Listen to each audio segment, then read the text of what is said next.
In this video, we will program a prototyping board based on Arduino Uno open hardware to be an AVRISP programmer. This is a common and simple, although not very fast, mechanism to flash any Atmel microcontroller's firmware. The pinout should be the same for any Arduino Uno based board, as long as you correctly configure the Arduino IDE to reflect the type of board you're using. Check if your board is supported and, most important, if it is using an ATmega 328P microcontroller. Plug the prototyping board to your computer USB port and load the Arduino IDE software.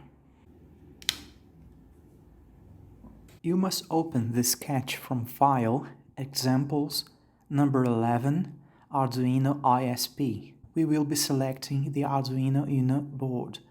In Tools, Board, Arduino AVR Boards, Arduino Uno. Click on the button Verify and wait while the IDE compiles the sketch's source code. Click on the button Upload to flash the prototyping board with the compiled firmware. This is it. Your prototyping board can now be used as an IVRISP to program another microcontroller